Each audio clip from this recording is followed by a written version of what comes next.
Vamos ler juntos? Todos. As palavras de Neemias, filho de Acalias, e sucedeu que no mês de Quisleve, no ano 20º, estando eu em Susã, a fortaleza, veio Anani, um dos meus irmãos, ele e alguns de Judá, e perguntei-lhes pelos judeus que escaparam, que restaram do cativeiro e acerca de Jerusalém. E me disseram-me, os restantes que ficaram do cativeiro, lá na província, estão em grande miséria e desprezo, e o muro de Jerusalém fendido, e as suas portas queimadas a fogo. E sucedeu que, ouvindo eu essas palavras, assentei-me e chorei, e lamentei por alguns dias. Estive jejuando e orando perante Deus dos céus. E disse, Senhor, Senhor Deus dos céus, Deus grande e temido. Amém. Agora, Neemias 2, de 3 a 5. Neemias 2, de 3 a 5. E disse, vamos todos, e disse ao rei, viva o rei para sempre. Como eu não estaria triste meu rosto, estando a cidade, o lugar dos sepulcros dos meus pais, assolada, e tendo sido consumidas suas portas por fogo. E o rei me disse, que me pedes agora? Então eu orei ao Deus dos céus, e disse ao rei, se é do agrado do rei, se o teu servo eu aceito em tua presença, peço-te que me envies ajudar a cidade dos sepulcros do meu pai, para que eu a reedifique. Amém. Amém. Localiza para mim Apocalipse 21, 13, por favor. Apocalipse 21, 13. Eu, quando cheguei, fiquei bem feliz. Eu vejo alguns visitantes, quero dizer que vocês são bem-vindos. Bem-vindos à casa do Senhor, essa é a sua casa. Deus abençoe a sua vida, Deus guarde cada um de vocês. Apocalipse 21, 13, pode projetar, por favor.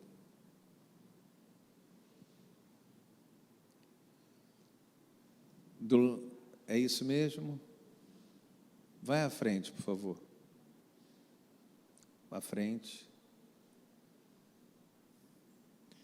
Eu devo ter pego 21, 13. Eu devo ter pego o texto, mas é um texto que você sabe de cabeça. Sabe qual é o texto? Eu sou o alfa, o ômega, o princípio e o fim. Você pode repetir? Eu sou o alfa, o ômega, o princípio e o fim. Sabia que ele está se referindo ao alfabeto grego? A primeira palavra e a última palavra. Eu sou o alfa e o ômega, o princípio e o fim. Nós vemos a história de Neemias. Entenda que eu não vou pregar sobre essa, que é uma história tão familiar a nós, que é a história de Neemias, não é a ideia. Eu queria falar sobre os sentimentos que aconteceram, que assediaram Neemias. E era mais do que recontar a história, é falar sobre esses sentimentos. Ele era copeiro, ele estava numa situação confortável, ele estava num lugar confortável, numa situação confortável, num carro confortável, numa posição confortável. E o que acontece com ele? Ele fica sabendo que o povo está numa situação terrível. O povo dele, o povo dos pais dele, a terra que ele tanto ama, está numa situação terrível. E dentre as piores coisas que poderiam acontecer com esse povo, é que os muros estavam arrebentados. Ele não conseguiu ficar indiferente a isso. Ele ficou triste, e o rei percebeu que ele ficou triste. E o rei perguntou para ele: por que você está triste? Aí ele falou assim: a terra do meu povo está destruída, e os muros da cidade estão arrebentados. Aí o rei falou para ele assim: você tem vontade de ir para lá, para ajudar? Ele falou assim: se o senhor achar isso adequado, eu queria muito ir. E ele foi.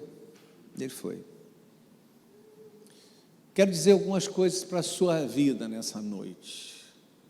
A gente precisa de fé para começar as coisas, para permanecer nas coisas e para terminar as coisas. A gente precisa nessa vida de fé para começar as coisas, para permanecer nas coisas e para terminar as coisas. Alguns acham que precisam apenas de fé para começar. O texto diz que ele se assentou e chorou.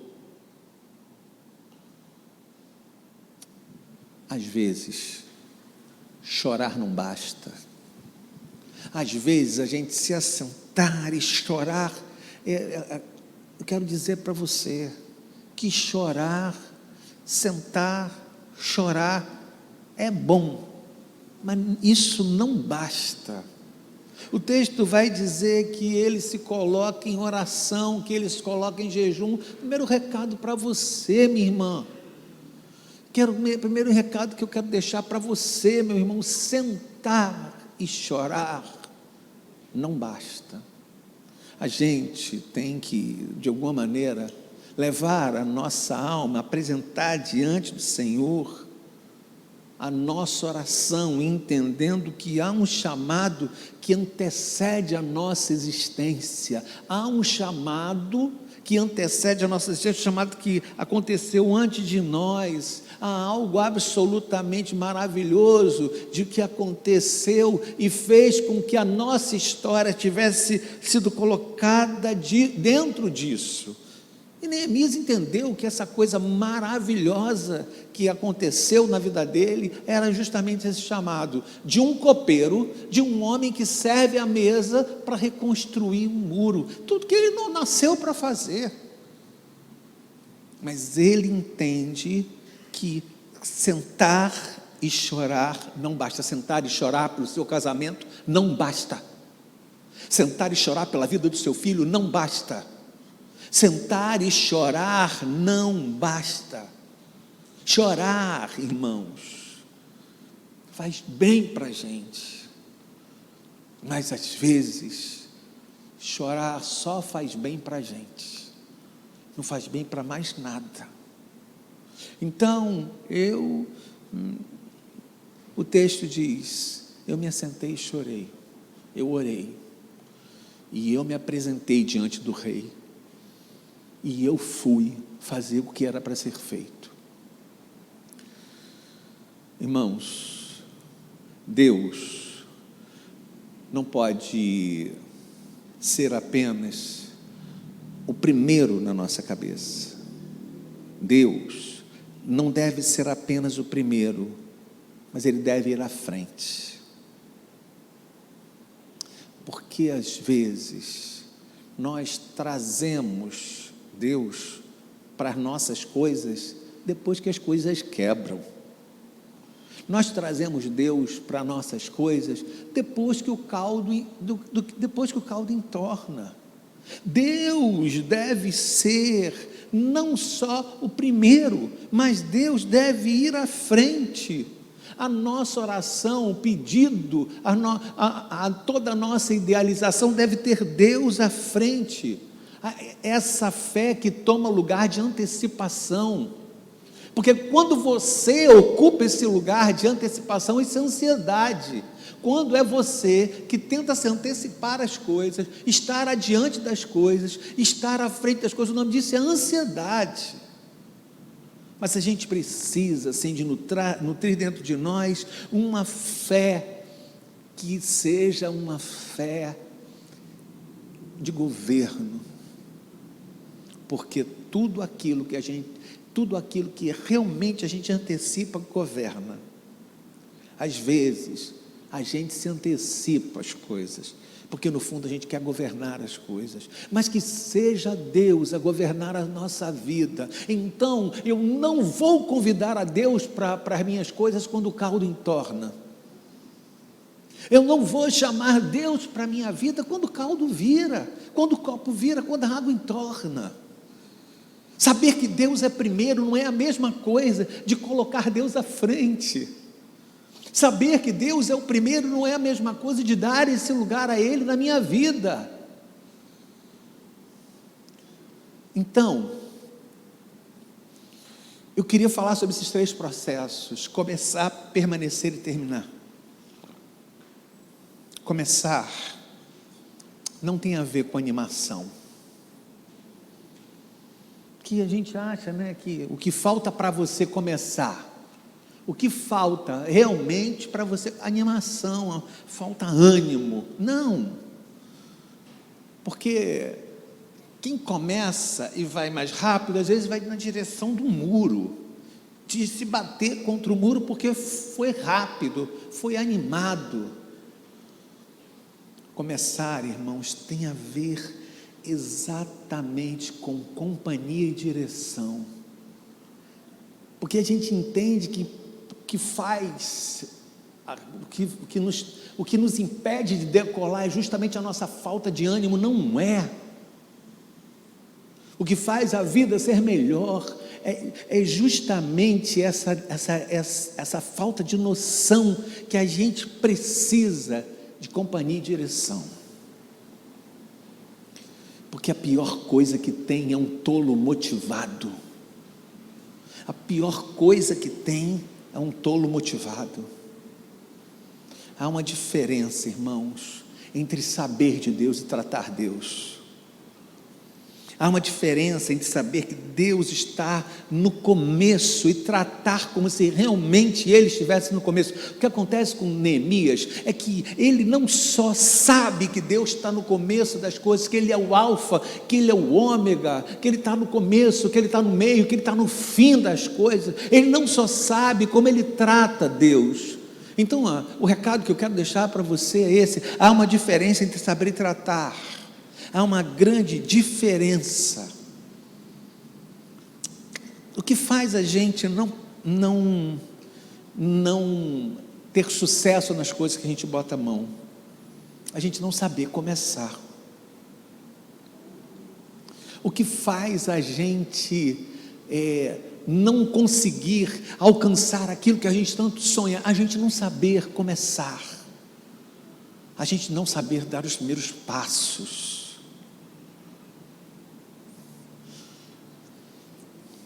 Começar é difícil. Para você que está começando, para você que está começando um relacionamento, para você que está começando algo novo na sua vida, eu queria dizer para você: começar é difícil. Mas há algo que é mais difícil do que começar: é permanecer. Neemias tinha tudo para não permanecer: escárnio, ataque dos inimigos, calúnia, traição, perseguição, rebelião, mas ele permanece. Quem descobriu em Deus o seu chamado, descobriu motivos para permanecer. Quem descobriu em Deus o seu chamado, descobriu motivos para permanecer. Por mais que as coisas apontem de maneira severa contra nós, quem descobriu em Deus o seu chamado, descobriu motivos para permanecer. Lembre, às vezes, a gente, quando está vivendo uma dificuldade na nossa trajetória, no nosso chamado, naquilo que Deus quer para nós, a primeira coisa que a gente traz na cabeça é a saudade da vida anterior. É que você está no trabalho, as coisas estão indo bem, mas você começa a ter um problema, começa a ser cobrado, chega um gerente novo, você começa a ter saudade do emprego anterior, mas você sabe que ele era horrível, o emprego era horrível.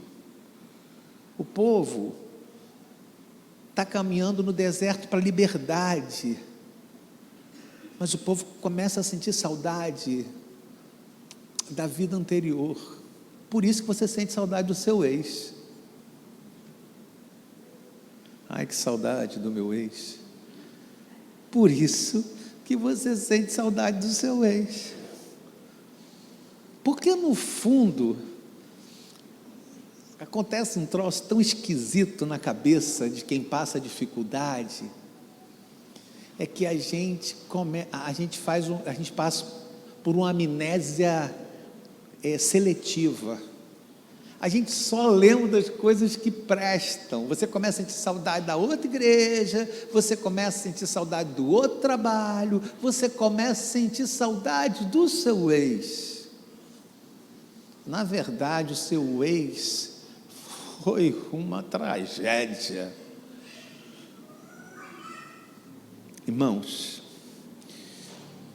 o que faz alguns não permanecerem é essa coisa da traição, de não conseguir conviver com a calúnia, de não conseguir conviver com a perseguição, de não conseguir conviver com a contrariedade, e tem vontade de largar tudo e voltar a ser copeiro do rei. Quem descobriu em Deus seu chamado, descobriu motivos para permanecer. Quem descobriu em Deus seu chamado, descobriu motivos para permanecer. E que nada faça você lembrar de uma memória daquilo que Deus te tirou, do lugar que você tirou, das coisas que Deus te tirou, das coisas que Deus te livrou. Que você não sinta saudade das coisas que Deus te livrou.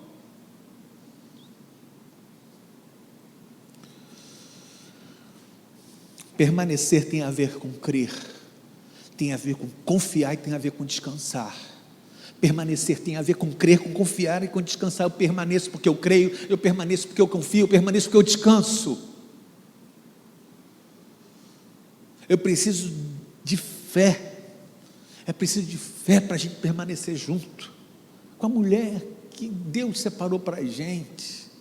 As coisas às vezes ficam tão atordoadas que a gente precisa de fé para permanecer juntos.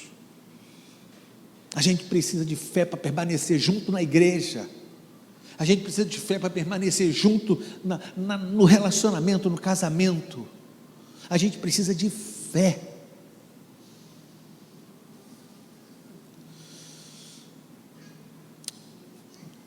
Fé para entender que o meu casamento não se resume a essa briga. Para entender que o meu casamento não se resume a esse momento que a gente está vivendo. Para entender que o meu casamento não se resume a essa crise. Eu preciso de fé para permanecer. Então eu acho incrível em Neemias como ele concebe isso. Fé para permanecer. Fé para entender o que são milagres. Eu queria dizer para você que muitas vezes trincos são milagres. Portas fechadas são milagres. A gente tem dificuldade de se encontrar com os trincos. A gente tem dificuldade de se encontrar com as portas fechadas. A gente acha que só as dádivas, só as coisas que a gente ganha, só as coisas que a gente consegue são milagres, mas os trincos que a gente recebe nessa vida são milagres. Às vezes é um acidente que é um milagre para a gente, e a gente acha que é trinco, que é um atraso na nossa vida, e é um milagre para nós. Trincos são milagres. Entenda isso. Eu preciso então conversar comigo mesmo e ter essa calma que Neemias me ensina. Você vai estudar o livro de Neemias, porque eu não estou interessado em contar as histórias das invasões, eu não estou interessado nisso. Vai estudar o livro de Neemias para você encontrar a conversa de Neemias com a sua alma, como quem diz para si mesmo: alma, aquieta-te. Às vezes o que você precisa é conversar com a sua alma e dizer para você mesmo: aquieta-te, aquieta-te, aquieta essa vontade de ir embora, aquieta essa vontade de fugir. A gente não pode viver com essa eterna vontade de fugir das coisas. Aquieta minha alma. Alma, pensamentos passam, mas Deus fica. Pensamentos passam, mas Deus fica.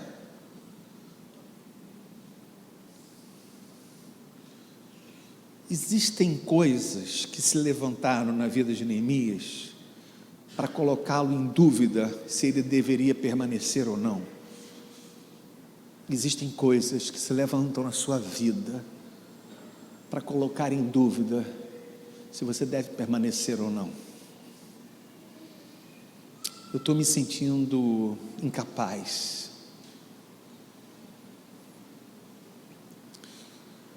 Esse sentimento faz com que a gente tenha dúvida se a gente deve permanecer ou não. Eu estou me sentindo incapaz. Isso acontece muito com você, homem, com você, mulher. Estou me sentindo incapaz. Não sei se eu devo ficar. Estou me sentindo decepcionado com o filho, com o marido, com a esposa. Divórcios de pessoas, não é só de casamento o divórcio não, tá? Divórcios de relações, quebra de confiança, falta de para-brisas. Já pegou uma chuva grande pela frente dentro do carro? Já viveu aquela coisa que a chuva está batendo, você não está enxergando nada, mas quando o para-brisa é bom, o cara vai, e você consegue enxergar o caminho graças ao para-brisa. Você não bota a mão na cabeça e diz assim: meu Deus, a chuva, não, você parece de alguma maneira conversar com o para-brisa, porque ele está lá guerreiro. Às vezes teu carro é um lixo, mas graças a Deus o para-brisa é bom. Às vezes o carro é caído, mas o para-brisa é bom. O que falta na gente é a gente ter esse espírito que habitava em Neemias, que fazia com que ele conseguisse vencer todas as vezes que ele se sentiu incapaz, quando ele se viu decepcionado, quando ele teve quebra de confiança, e quando faltou força, seu para-brisa. Não é só o seu para-brisa que rateia. Todo mundo tem para-brisas que rateiam, mas isso não significa que a gente deve parar. A gente deve ir em frente, porque existem muros que têm que ser levantados, mesmo quando a chuva é grande.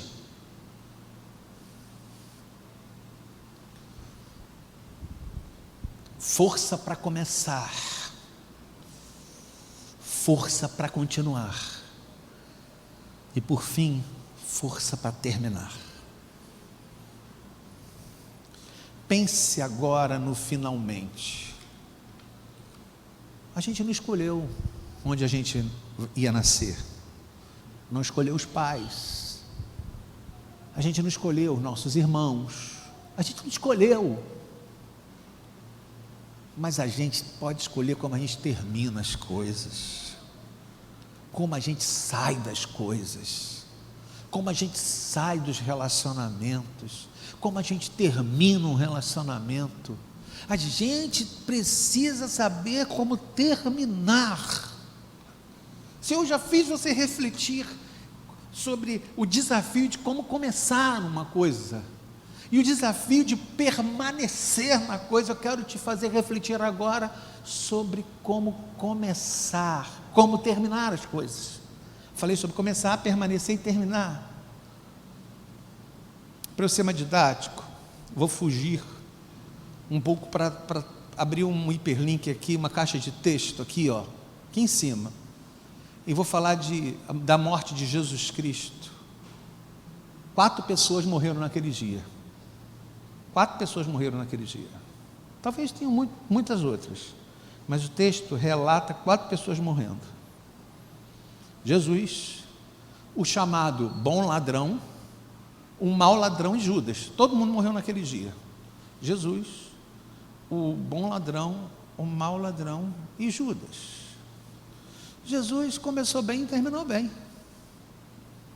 Jesus começou bem e terminou bem.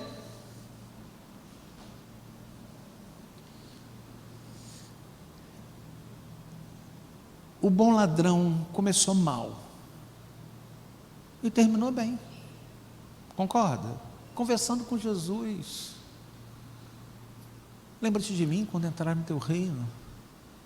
O mau ladrão começou mal e terminou mal. Ei, se ele pudesse salvar, ele salvava era ele mesmo. Mas Judas começou bem e terminou mal.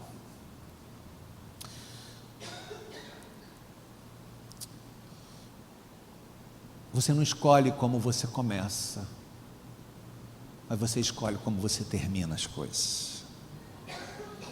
Você escolhe como você sai das coisas, como você fecha ciclos.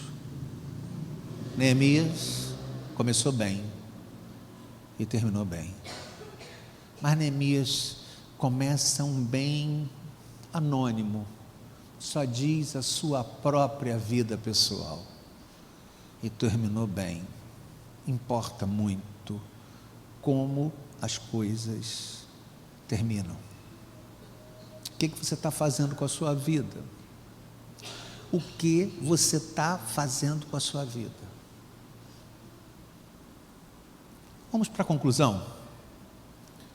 Leve para o seu coração algumas coisas. Primeira, simplesmente comece. Sementes semeadas na dificuldade geram frutos memoráveis. Eu vou repetir. Sementes semeadas na dificuldade geram frutos memoráveis. Deus não nos dá sementes. Deus nos dá florestas. Quando Deus bota semente nas nossas mãos, Ele não nos dá semente, Ele nos dá florestas. Nem todo mundo consegue enxergar a floresta no punhado de sementes. Deus não nos dá sementes, Deus nos dá florestas. Tenha consciência sempre das sementes que você leva. Tenha consciência sempre que você, de alguma maneira, se move sobrenaturalmente num chão natural. Ter essa consciência entre o natural e o sobrenatural é maravilhoso. Você se move sobrenaturalmente no chão natural. Tenha consciência disso. Você foi gerado para construir algo eterno. Naquela noite, entre aqueles dois, que era o seu pai e a sua mãe, aquela noite, aquele dia, aquela tarde, eles se uniram para fazer acontecer alguém que construía coisas eternas. Se você sente uma dor quando pensa no reino de Deus, se você sente uma dor, uma queimação.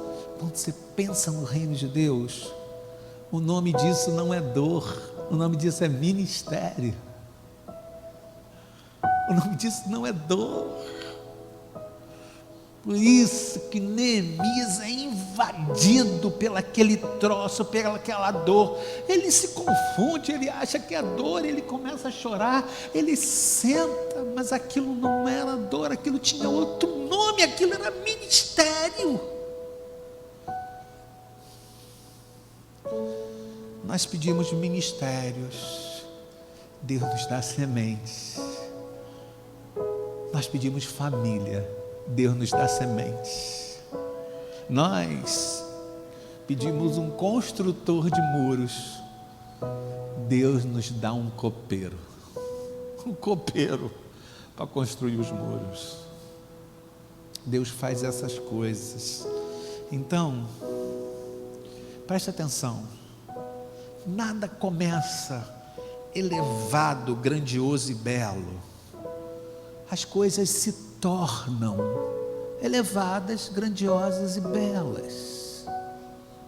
Então valorize os pequenos começos. Valorize os pequenos começos. Valorize o lugar que Deus deu para você atuar. Valorize os pequenos começos, Bia. Valorize os pequenos começos. Quando você estranha não tocar, porque está trabalhando, o nome disso, desse estranhamento é ministério. Valorize os pequenos começos.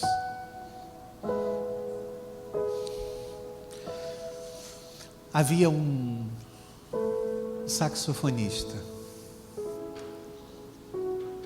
Ele foi para a varanda para tocar seu saxofone. Aí os garotos que estavam jogando bola lá embaixo falavam assim: ei, para de tocar, que tu toca mal pra caramba, vai fazer outra coisa, vai desenhar, vai escrever uma carta, mas para de tocar, que tu toca mal pra caramba. Aí ele disse assim: tenham paciência, eu estou aprendendo. Tenha paciência com o meu começo. Aí, a pandemia chegou. Passaram-se 2 anos e ele se viu trancado com todo aquele condomínio, porque a pandemia chegou. E ele foi para a sua varanda tocar. Agora ele tocava muito bem. E toda a varanda saiu e aplaudiu.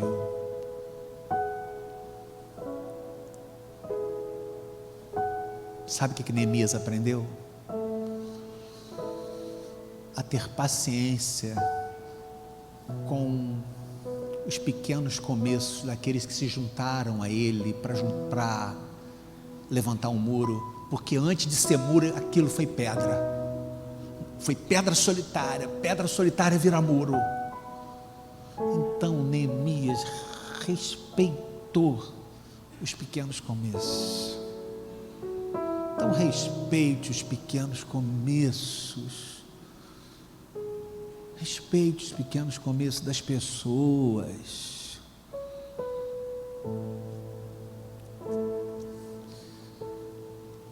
Mas o que mais me intriga é como um copeiro acredita que pode ser construtor. Isso me intriga. Porque ele aprendeu a ter paciência consigo. Você precisa aprender a ter paciência com você, valorizando os pequenos começos. Às vezes você desiste das coisas, sabe por quê? Porque você não valoriza os pequenos começos. Você não tem paciência nem com os pequenos começos dos outros e nem com seus pequenos começos. Não se esqueça do sentimento que Deus plantou em você. Deus te deu um punhado de floresta. Agarre-se ao seu ministério. Talvez alguém esteja ouvindo você pela primeira vez e fala assim: para com esse saxofone.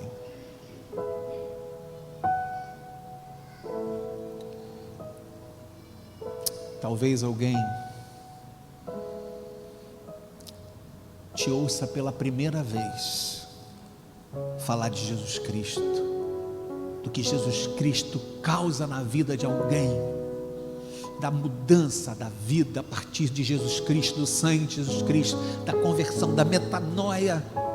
Talvez alguém ouça isso pela primeira vez pela tua boca, mas talvez alguém ouça isso pela última vez, justamente da tua boca. Então pensa antes de abrir a boca. Pensa muito no fato de você não abrir a boca. Pensa no teu silêncio, porque talvez aquela pessoa ouça pela última vez falar de Jesus Cristo. Quando você agradece no Uber e desce, talvez aquela pessoa nunca mais ouça falar de Jesus Cristo. O que eu tenho a dizer aos copeiros nessa noite? Jerusalém está com os muros derrubados. Jerusalém está com os muros derrubados. Eu estou falando sobre a tua família. Jerusalém está com os muros derrubados. É importante você saber como começa, como permanece e como termina as coisas. É muito importante. Jerusalém está com os muros derrubados. Então pega o teu saxofone, pega as tuas sementes e faz como Neemias e vai. Mesmo que te achem inadequado, mesmo que te achem pequeno, mesmo que só te vejam como um copeiro, vai. Mas vai colocando Deus no início das coisas, vai colocando Deus no meio das coisas, vai colocando Deus no final das coisas. Não basta entender que Deus está no princípio, basta eu de alguma maneira credenciar isso dentro da minha alma. Deus está no início das coisas. Não basta eu saber, eu preciso credenciar. Eu preciso me comportar acreditando que Ele está no início, no meio e no fim de todas as coisas. De todas as coisas, Deus está falando no início dessa gravidez, está no meio, estará no fim. Todas as coisas, em todas as coisas. Quando você decidiu se mudar, construir aquela casa, Deus estava ali naquele início, no meio, e agora está no final disso.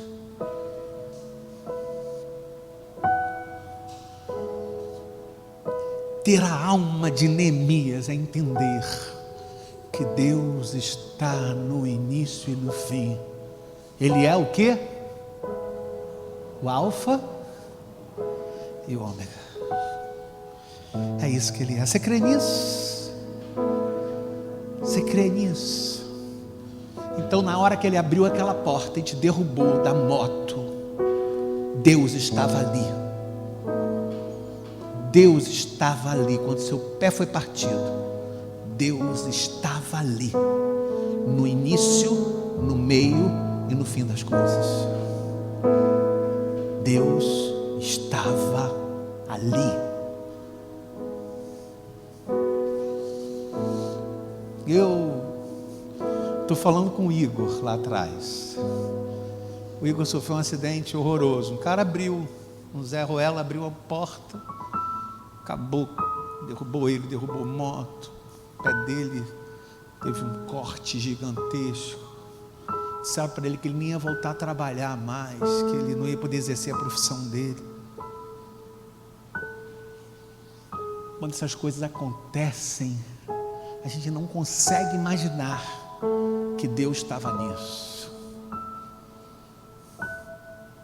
Porque Deus está no início, no no meio e no final das coisas. Não há outro além de ti. Não há outro. Não há outro além de ti. Quando os trincos se fecham, trincos são, e ninguém vê o oculto. Que isso?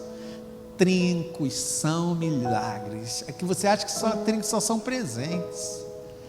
Trincos são milagres. Para quem confia em Deus, entende a sua vontade, quando uma porta se fecha, e a gente entende que trincos são